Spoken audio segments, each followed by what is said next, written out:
आज हम ऐसे राजा के बारे में बात करने जा रहे हैं जिनके लिए उनकी शान उनकी जान से ज़्यादा कीमती थी। जब पूरा राजपूताना अकबर के साथ मिल गया था, तब ये अकबर के खिलाफ मेवाड़ की सुरक्षा के लिए अकेले खड़े हुए थे। हम उनकी बात करने जा रहे हैं जिससे अकबर खुद डरता था। जी हाँ, हम बात कर रहे हैं मेवाड़ी राजा, राजस्थान के सबसे शक्तिशाली राजपूत महाराणा प्रताप की। महाराणा प्रताप का जन्म कुंभलगढ़ में हुआ था। महाराणा प्रताप के पिता महाराणा उदय सिंह थे। महाराणा प्रताप की माता रानी जयवंती बाई थी। रानी जयवंती बाई उनकी पहली गुरु भी थी। महाराणा प्रताप बचपन से ही तलवारबाजी में माहिर थे और वो राजा महाराजा वाले खेल खेलते थे। महाराजा उदय सिंह की बहुत सारी रानियां थीं, जिसमें से रानी धीरबाई उनकी प्रिय थी। इसी वजह से उन्होंने धीरबाई के पुत्र जगमाल को मेवाड़ का राजा बना दिया। परंतु मेवाड़ के लोगों ने कभी भी जगमाल को मेवाड़ का राजा स्वीकार नहीं किया। लोग महाराणा प्रताप को मेवाड़ का राजा बनाना चाहते थे। इस वजह से लोगों ने महाराणा प्रताप का राज्य अभिषेक कर दिया। इन सब से नाराज़ होकर जगमाल अकबर के पास पहुंच गया और अकबर ने जगमाल को एक जागीर तोहफे में दी। उधर महाराणा प्रताप मेवाड़ के नए राजा बन गए। महाराणा प्रताप ने मेवाड़ की गद्दी तब संभाली जब राजपूताना साम्राज्य बेहद नाजुक दौर से गुजर रहा था। ये उस दौर की बात है जब आधे हिंदुस्तान पर मुगलों का राज था। उस वक्त मुगल साम्राज्य अकबर के राज्य में था। 5 नवंबर 1556 अकबर पानीपत की दूसरी लड़ाई जीत चुका था। अकबर ने सूरी साम्राज्य को हटाकर वापस मुगल साम्राज्य हिंदुस्तान पर स्थापित कर दिया था। धीरे धीरे अकबर आधा हिंदुस्तान जीत चुका था। अकबर की नज़र हमेशा से मेवाड़ पर थी। मेवाड़ अकबर के लिए बहुत महत्वपूर्ण था। गंगा मार्ग के व्यापार मार्ग को ये पश्चिमी तट तक जोड़ता था।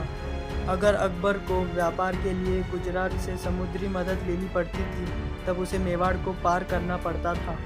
इसीलिए अकबर मेवाड़ जीतना चाहता था। पर यह इतना आसान नहीं था, क्योंकि मेवाड़ पर एक शेर बैठा था जिसे महाराणा प्रताप कहते थे। अकबर ने राजा मानसिंह को महाराणा प्रताप के पास संधि करने के लिए भेजा, परंतु महाराणा प्रताप ने उनकी संधि ठुकरा दी। कहा जाता है कि अकबर ने 18 बार अलग अलग राजपूत राजाओं के द्वारा महाराणा प्रताप के पास संधि का प्रस्ताव भेजा, पर महाराणा प्रताप तो महाराणा प्रताप थे। उन्होंने अकबर की संधियों को ठुकरा दिया और फिर अकबर ने अजमेर में घोषणा कर दी कि वो मेवाड़ पर हमला करने जा रहा है। अकबर ने युद्ध की तैयारी पूरी कर ली थी। उधर महाराणा प्रताप पहले से ही तैयार थे। अकबर की सेना बहुत बड़ी थी। अकबर की सेना में मुगल, राजपूत और कुछ पठान थे। दूसरी ओर महाराणा प्रताप के पास छोटी सेना थी।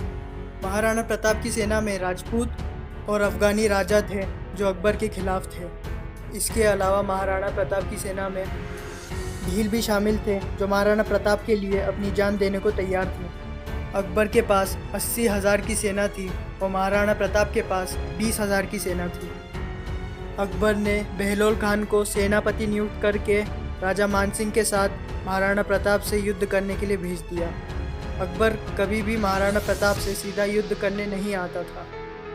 महाराणा प्रताप 7.5 फुट लंबे, 80 किलो का उनका कवच, 70 किलो का उनका भाला और 10-10 किलो की उनकी तलवार, पूरा 208 किलो का वजन लेकर वो युद्ध करने जाते थे, जो कि कोई साधारण बात नहीं थी। और आखिरकार 1576 में हल्दी घाटी का युद्ध आरंभ हो गया। यह युद्ध बहुत भयंकर था। हल्दी घाटी की मिट्टी पीले रंग से लाल रंग में बदल गई थी। महाराणा प्रताप की सेना ने बहुत बहादुरी से युद्ध किया। महाराणा प्रताप और बहलोल खान के बीच में आमना सामना हुआ। महाराणा प्रताप ने एक ही तलवार की काट से बहलोल खान समेत उसके घोड़े को भी काट डाला। अकबर की सेना हारने लगी थी। तभी पीछे से आवाज़ आई कि अकबर पधार रहे हैं, अकबर पधार रहे हैं। अकबर और सेना लेकर आ रहा था। यह सब सुनकर अकबर की सेना में उत्साह आ गया और युद्ध धीरे धीरे पलटने लगा। महाराणा प्रताप समझ गए थे कि अब एक ही रास्ता बचा है और वो है महाराजा मानसिंह को मारना। महाराणा प्रताप के पास उनका घोड़ा चेतक था। महाराणा प्रताप पूरी रफ्तार के साथ राजा जयसिंह पर हमला करने के लिए मुगल सेना के अंदर घुस गए। महाराणा प्रताप का घोड़ा चेतक राजा जयसिंह के हाथी पर कूद गया। महाराणा प्रताप ने अपना भाला पूरी ताकत के साथ राजा जयसिंह के ऊपर फेंका। भाला राजा जयसिंह के महावत के आर पार होकर निकल गया और राजा जयसिंह बाल बाल बच गए। राजा जयसिंह के हाथी के सूंड में तलवार लगी थी, जिससे चेतक का पैर कट गया। तभी पूरी मुगल सेना ने महाराणा प्रताप को घेर लिया। तब बाकी के लोगों ने महाराणा प्रताप को वहां से जाने के लिए कहा, पर महाराणा प्रताप ने उनसे मना कर दिया। लोगों ने महाराणा प्रताप को समझाया कि उनका जीवित रहना जरूरी है और उन्हीं के जैसे दिखने वाले एक सिपाही को उन्होंने महाराणा प्रताप का मुकुट पहना दिया। उसके बाद चेतक महाराणा प्रताप को पूरी रफ्तार के साथ एक कटी टांग पर लेकर भागा और एक कटी टांग से चेतक 28 फीट का गहरा नाला टाप कर चला गया। उसने पहले अपने महाराणा प्रताप को बचाया और उसके बाद उसने अपने प्राण त्याग दिए। महाराणा प्रताप के पास एक हाथी भी था जिसका नाम राम प्रसाद था।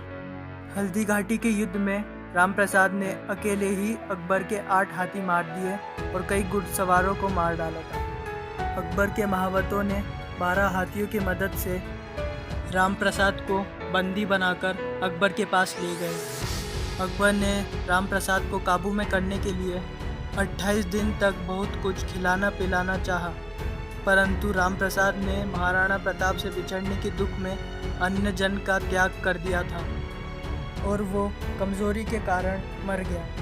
हल्दी घाटी का युद्ध इतना खौफनाक था कि आज भी उस मिट्टी से खून निकलता है।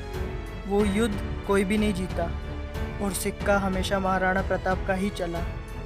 महाराणा प्रताप ने भीलों की सेना बनाई और वापस उठ खड़े हुए।